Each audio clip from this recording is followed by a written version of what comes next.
जीवनानंद दास जी बहुत ही चर्चित कवि थे, कहाँ के, बंगाल के। सबसे पहला ऑब्जेक्टिव तो यही बनता है, ये बोलना हिला ज़्यादा। उनका जन्म जो हुआ था 1899 ईस्वी में हुआ था, ठीक है। अब उनके बाद में जानिए थोड़ा सा कौन कौन किताब लिखे हुए हैं।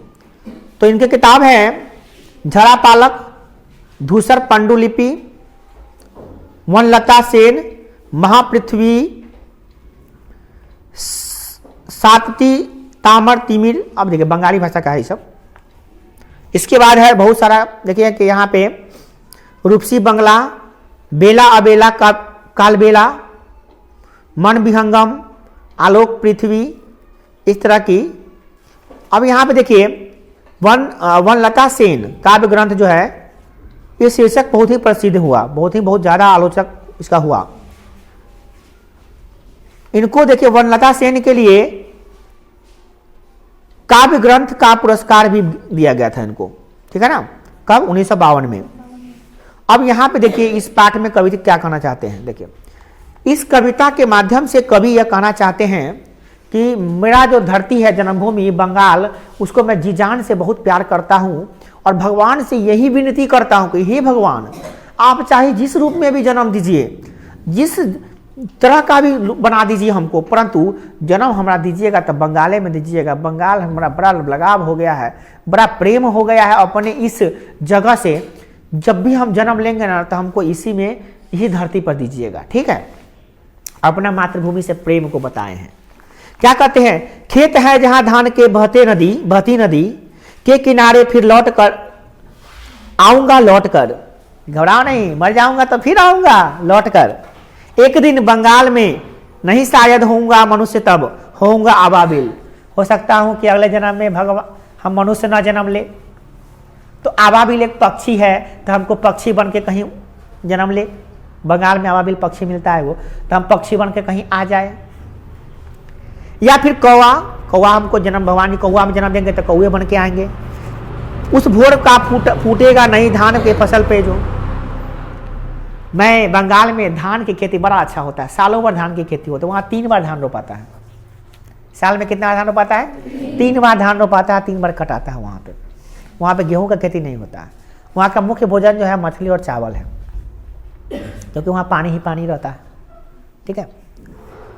धान की फसल जो कुहासे के पालने से कटहल की छाया तक, भरता पिंग आऊंगा एक दिन बनकर शायद हंस, मैं किसी किशोरी का घुंघरू लाल पैरों में। हो सकता हूं कौवा नहीं, हंस बन के आऊं, वही हंस जो लाल पैर में लाल लाल रहता है, उसका बड़ा अच्छा भगवान डेकोरेट कर देते हैं। हंस को देखिएगा ना, बड़ा अच्छा डेकोरेट करके भगवान बेचते हैं। किसी जीव को भगवान कितना अच्छा बना देते हैं, आँख, लाल, काजर, लिपस्टिक सब लगा के भेज देते हैं, पाँव में पायल बना के भेज देते हैं। किसी को देखिएगा, कोनो बकरी के बच्चा होगा या गाय के बच्चा होगा, देखिएगा गला में हार बना के भेजेगा उजला, सब करिया है उजला है, माथा पर टीका उजला है। ऐसा देखेंगे नहीं देखें, गॉड जी बड़ा अजीब कृति करते हैं, बड़ा अजीब क्रिएशन करते रहते हैं, उनका बड़ा प्रयोग रहता है अजीब। तो कहते हैं वो जो घुंघरू मतलब बन के हम आएंगे, हंस बन के, हंस का जैसे पाँव में रहता है वैसे पहना हुआ, उसी तरह से बन के मैं आऊँगा, तैरता रहूँगा बस दिन भर पानी में, गंध जहाँ होगी भी भरी घास की, आऊँगा मैं, नदियाँ मैदान बंगाल के बुलाएंगे, मैं आऊँगा। जिससे नदी धोती रहती है पानी से, इसी हरे सजल किनारे पर। ये नदियाँ बंगाल में बाढ़ आता है, कभी महीना में 2 बार, साल में 2 बार आता है। अब बाढ़ तो आता ही रहता है, बाढ़ वहाँ का नियम हो गया है। नदी का पानी आएगा, बाढ़ जाएगा, फिर आएगा जाएगा, और पानी भर के रहता है वहाँ पे। भर के पानी में कथी होता है, या तो मछली नहीं तो धान होगा और मछली होता है, तो चावल मछली खूब वहाँ पे खाता है। बंगाल में तो इतना ना मछली होता है, वहाँ पानी ही पानी है, नदी का पानी खाली भरल रहता है खेत में, और खाली मोटा एक रंग बिरंग का मछली सब रहेगा वहाँ पे बंगाल में जाइएगा तो। अब बंगाली सब कथी में मछली, खाली मछली ही खाता है, हर दिन मछली। कोनो दिन ऐसा मछली पर्व त्यौहार में भी मछली खाता हूँ, कोनो से पर्व त्यौहार जो है मछली नहीं खाता हो, समझे। मछली का अचार, मछली का चोखा, मछली की चटनी, मछली के दाल में मछली, भात में मछली, भुजिया में मछली, सब्जी में मछली, पकौड़ा में मछली, कथी कहे ओकर बचले तो खीरो में मछली रख दे, पता नहीं कौन दिमाग में, मतलब सब कुछ उसका मछली रहता है।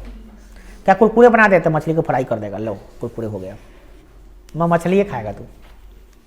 अब मछली चावल वहाँ का मुख्य भोजन है। हालांकि कभी मछली चावल खाने के लिए नहीं बात कर रहे हैं, हम थोड़ा एक्स्ट्रा जानकारी आपको दिए। तो कह रहे हैं क्या कि वहाँ चावल जो है ना, वहाँ नदियाँ जो है हर बार आती है उसको धो के जाती है, धो के जाती है मैंने बार आती जाती है, ऐसे कहना चाहिए। तो कहे धो के जाती है। शायद तुम देखोगे शाम की हवा के साथ उड़ते हुए उल्लू को, हो सकता हूँ हंस नहीं बन के उल्लू बना दे भगवान हमको। कोई बात नहीं, हमको उल्लू बना दे, हम आएंगे बंगाले में, हे भगवान हमको उल्लू बना के बंगाले में भेजिएगा। शायद तुम सुनोगे कपास के पेड़ पर उसकी बोली, कपास के पेड़ पर बैठ के कूं कूं करते रहेंगे। घसीली घास पर फेंकेंगे मुट्ठी भर चावल, शायद कोई बच्चा उबले हुए देखूंगा। रूपसा के गंदेले से पानी में नाव लिए जाते एक लड़के को उड़ते फटे पाल के नाव। वहां का दृश्य बताए हैं, कोई बच्चा मुट्ठी भर चावल फेंकेगा, हम आके टुबुर टुबुर खाएंगे पक्षी बनकर, मर बंगाले में जन्म लेंगे। वही बंगाल जहाँ पे बच्चे जो है ना नाव पे चढ़ चढ़ के भर भर दिन नाव चलाते हैं। पाल होता है नाव में, बड़का वो कपड़ा लगा रहता है, उसको कहते हैं पाल। क्या कहते हैं? पाल। गंदीला सा, वहाँ पे लड़का सा बड़ा गंदा होता है, साफ सुथरा नहीं मिलेगा बंगाल में, भर दिन किचड़े में लड़ाइत रहेगा, तो कैसे रहेगा? साफ सुथरा थोड़ी रहेगा, स्मार्ट। लौटते होंगे रंगीन बादलों के बीच सारस, अंधेरों में होऊंगा उसी के बीच में देखना। न बनाएंगे भगवान जी उल्लू तो सारस बना देंगे, सारस पक्षी, बहुत सारा सारस पक्षी रहा, उसके बीच में हम भी रहेंगे, देखना तुम हमको। मगर हमको जन्म देते कहाँ पे? बंगाल में। माने बंगाल से इनको इतना प्रेम है कि कुछ बना दे, आबाबिल बना दे, सुनो ध्यान से, कौआ बना दे, हंस बना दे, उल्लू बना दे या सारस बना दे, मगर जन्म कहाँ देंगे? बंगाले में दीजिए, उनकी आग्रह है, बंगाल से बड़ा प्रेम है उसको। ठीक है, इस प्रकार से ये कविता था। लौट कर आऊंगा फिर, कहाँ पे? बंगाल में। कौन आएंगे? हम, जीवनानंद दास जी आएंगे। ठीक है, आइए, स्वागत है आपका।